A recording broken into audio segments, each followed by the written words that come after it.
नमस्कार, आप देख रहे हैं मथुरा न्यूज़ 24 और मैं हूं आपके साथ आकांक्षा शर्मा। चलिए रुक करते हैं खबरों की ओर। अधिक मास समाप्त होने के साथ ही ब्रज में रामलीला के मंचन का दौर प्रारंभ हो गया है। अब महावन में भी इस बार रामलीला का मंचन जोर शोर से किया जा रहा है। इस बार चौक बाजार में आयोजित की जाने वाली रामलीला को इस बार पैठ में आयोजित किया जाएगा, जिसको लेकर रामलीला कमेटी महावन 84 खंबा द्वारा प्रशासन से इसकी मंजूरी ले ली गई है।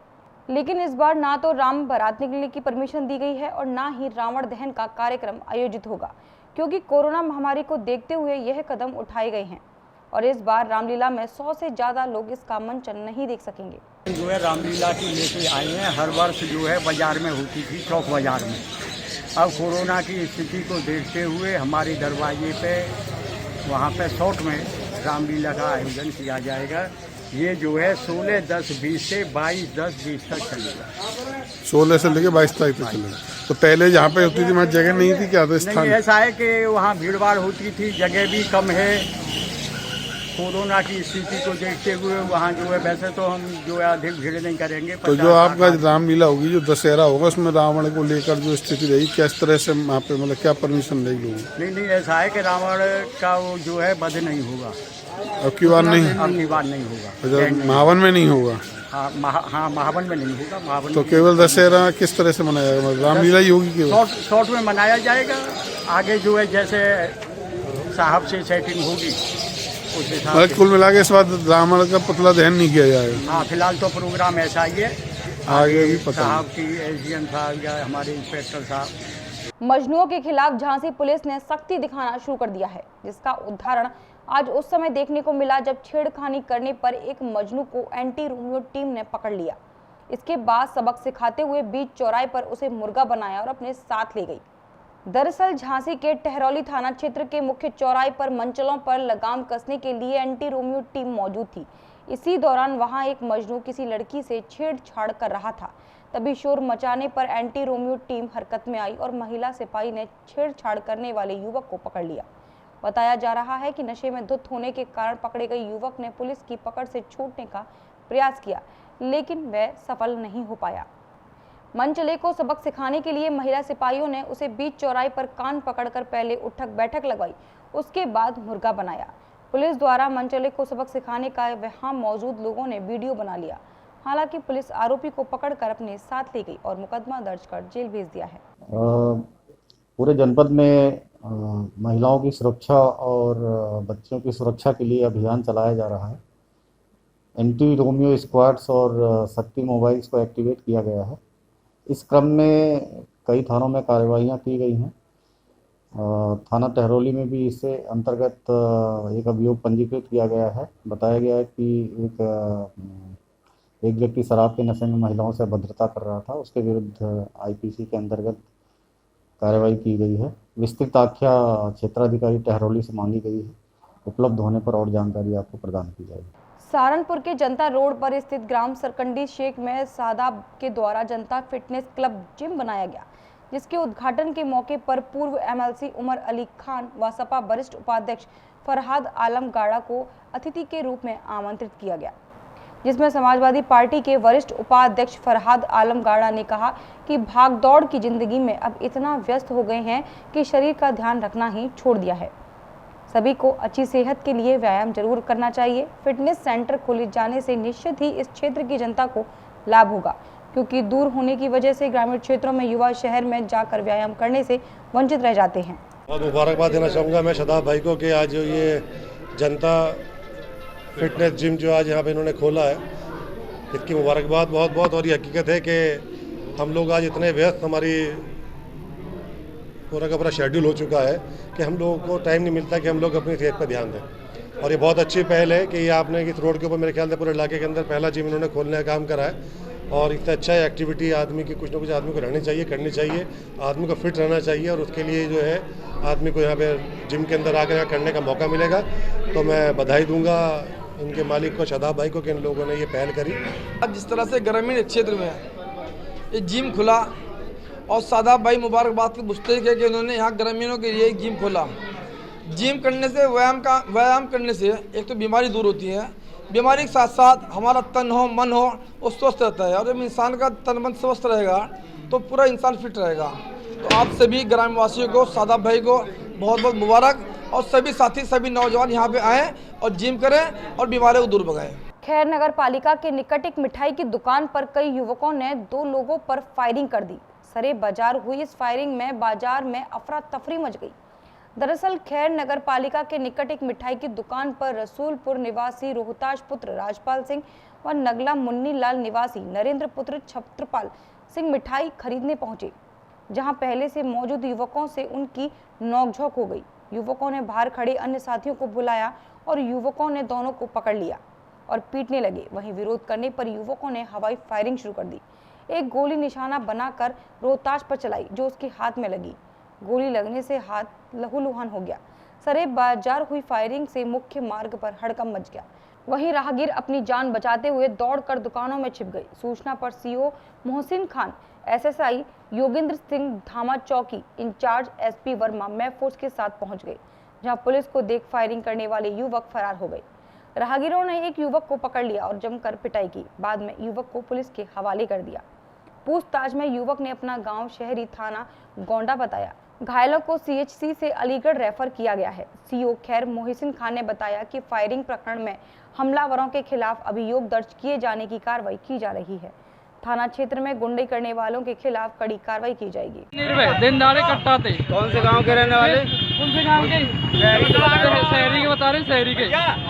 गोली किसने मारी? रोहता से इन्होंने चलाई है गोली। रोहता से ये चौधरी रसूलपुर वाले। वो कहाँ है? वो महिंद्रा बीकानेर पे। बयाना थाना डांग रोड पर गुरुवार शाम अज्ञात वाहन की टक्कर से एक बाइक सवार 30 वर्षीय युवक की मौत हो गई। वहीं सूचना पाकर मौके पर खेरिया मोड़ पुलिस दुर्घटना में घायल युवक को सीएचसी लेकर पहुंची, जहां चिकित्सकों ने उसे मृत घोषित कर दिया। पुलिस एसएचओ गढ़ी बाजना महावीर सिंह ने बताया कि टूंडपुरा निवासी प्रकाश गुरुवार शाम अपने गांव से बयाना आ रहा था, तभी रास्ते में उसकी बाइक में एक ट्रक ने टक्कर मार दी। हादसे में प्रकाश गंभीर रूप से घायल हो गया। सूचना पर पुलिस उसे अस्पताल लाई, जहां चिकित्सकों ने उसे मृत घोषित किया। इस पर पुलिस ने उसका शव पोस्टमार्टम के लिए मोर्चरी में रखवा दिया था। आज सुबह परिजनों के आ जाने पर मृतक का पोस्टमार्टम कराकर शव परिजनों को सौंप दिया है। घटना की सूचना मिलते ही अस्पताल पर मृतक के परिजनों व रिश्तेदारों की भीड़ जमा हो गई। तो इधर से साहब बयाना की तरफ से भोलापुरा जा रहा था प्रकाश सनोज सुजान सिंह, और उधर से ट्रक आ रहा था। अचानक उसका संतुलन बिगड़ने से उसकी एक्सीडेंट हो गया। मौके पर उसकी मौत हो गई। उसको लेकर हम गांव को हमको सूचना मिली थी, हम उसके रिश्तेदार हैं, तो तुरंत उसको लेकर हॉस्पिटल आए, तो हॉस्पिटल में आते मृत घोषित कर दिया। केशव धाम वृंदावन में पूर्वोत्तर राज्यों के छात्रों के लिए एक 7 दिवसीय बाल संस्कार शिविर का आयोजन किया जा रहा है। शुक्रवार को प्रातः छात्रावास में कार्यक्रम का उद्घाटन, दीप प्रज्वलन व वैदिक मंत्रोच्चारण के साथ शुभारंभ हुआ। इसके पश्चात केशव धाम में रह रहे पूर्वोत्तर राज्यों के छात्रों ने ईश वंदना प्रस्तुत की। 7 दिवसीय शिविर के संबंध में श्रवण कुमार ने उपस्थित लोगों को कार्यक्रम की जानकारी दी। इस अवसर पर भागवत प्रवक्ता डॉक्टर मनोज मोहन शास्त्री ने अपने आशीर्वचन में कहा कि देश के बच्चों में भारतीय संस्कृति के प्रति ज्ञान का संचार होना आवश्यक है, जिससे कि वह मातृभूमि की सेवा में तत्पर तैयार रहें। इसी के साथ कार्यक्रम में उपस्थित अतिथियों द्वारा छात्रों को पुस्तक वितरण किए गए।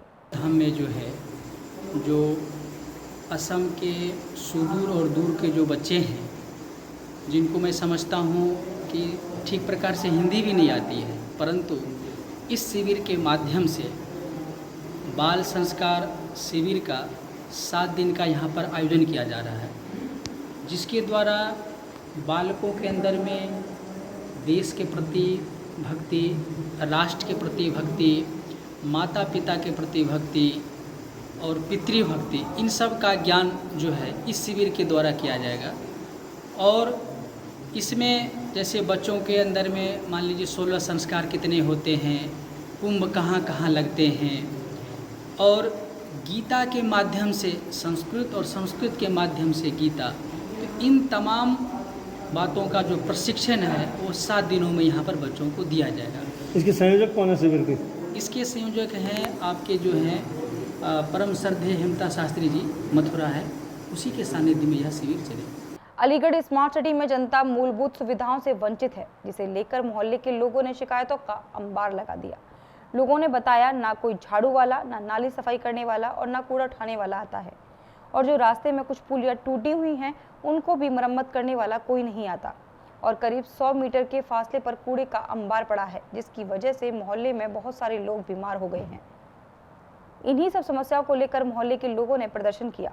मौके पर मौजूद कांग्रेसी नेता आगा यूनिस ने इस पूरे प्रकरण को सभी संबंधित अधिकारियों को बताया और जल्द ही अगर इन समस्याओं का निराकरण नहीं हुआ तो आगे नगर निगम के खिलाफ बहुत बड़ा आंदोलन किया जाएगा। देखिए, अलीगढ़ को जो है कागजी तमगा जो दिया हुआ है स्मार्ट सिटी का, ये स्मार्ट सिटी के नाम पर जनता के साथ छलावा है। जनता जो है मूलभूत सुविधाओं तक से कई क्षेत्रों में वंचित है। ना नालियों की सफाई हो रही है, ना कोई कूड़ा उठाने वाला आता है, ना कोई झाड़ू वाला है। इसी क्रम में हमारे पास अलीगढ़ सिविल लाइन के क्षेत्र एकता नगर से लोग छत्रीवासी आए और हमारे पास उन्होंने बताया कि उनके एरिया में बहुत ज़्यादा परेशानी है और लोग इससे बहुत परेशान हैं और बीमारियां फैल रही हैं। हमने जाकर मौके पर देखा और ये पाया, पैदल भ्रमण किया पूरा क्षेत्र और उसके अंदर ये पाया कि 100-150 मीटर पर तमाम जगह पर कूड़े गिरे पड़े हैं और कूड़ा उठाने वाला कोई नहीं आता। सारा क्षेत्रवासियों ने बताया, नाली सफाई करने वाला कोई नहीं आता और झाड़ू लगाने वाला कोई नहीं आता और जो पुलिया टूट गई है पुलिया बनाने वाला कोई नहीं आता। लोग राहगीर जा रहे हैं और गिर जाते हैं उसके अंदर, उसके घायल हो जाते हैं। ये सब चीज़ें हमने मौके पर जाकर के देखा है। ये स्मार्ट सिटी के नाम पर एक छलावा है। हम नगर निगम और सरकार से कहते हैं, स्पष्ट शब्दों में मांग करते हैं कि तमाम क्षेत्रों में अगर ऐसी विकराल स्थिति उत्पन्न है, इसको रोका जाए और ये छलावा करना बंद किया जाए और मूलभूत सुविधा जनता को दिया जाए। ये नाम की ना खोखलेबाजी और ये भाषणबाजी से देश नहीं चलता। जनता को सुविधा दिया जाए, अन्यथा हम जनता के साथ सड़कों पर उतरने को मजबूर होंगे। झांसी के जिला कार्यालय पर समाजवादी पार्टी के कार्यकर्ताओं ने सपा संस्थापक मुलायम सिंह यादव के शीघ्र स्वस्थ होने के लिए पूजा अर्चना की। आपको बताते चले, सपा संस्थापक मुलायम सिंह यादव पिछले दिनों कोरोना पॉजिटिव हो गए थे, जिन्हें उपचार के लिए उन्हें गुड़गांव के मेदांता अस्पताल में भर्ती कराया गया था। जब इसकी जानकारी सपा कार्यकर्ता को हुई तो वह काफी दुखी हुए और लगातार उनके स्वस्थ होने के लिए भगवान से प्रार्थना कर रहे हैं। इसी को लेकर आज झांसी के जिला कार्यालय में सपा कार्यकर्ताओं ने पूजा अर्चना करते हुए भगवान से उनकी लंबी आयु की कामना की। आज समाजवादी पार्टी के संरक्षक और उत्तर प्रदेश के पूर्व मुख्यमंत्री, देश के रक्षा मंत्री आदरणीय मुलायम सिंह यादव जी कोरोना पॉजिटिव जब से आए हैं तब से हम लोगों ने ये ईश्वर से प्रार्थना कर रहे हैं और आज हम लोगों ने महामृत्युंजय जाप और रुद्र अभिषेक और भगवान का पूजन करके ईश्वर से प्रार्थना कर रहे हैं कि हमारे आदरणीय मुलायम सिंह यादव जी जल्दी स्वस्थ हों, हम सबके बीच में आए, क्योंकि आज देश को उनकी ज़रूरत है। तो अभी तक के लिए सिर्फ इतना ही। मुझे दीजिए इजाज़त, फिर मिलेंगे नई खबरों के साथ। नमस्कार।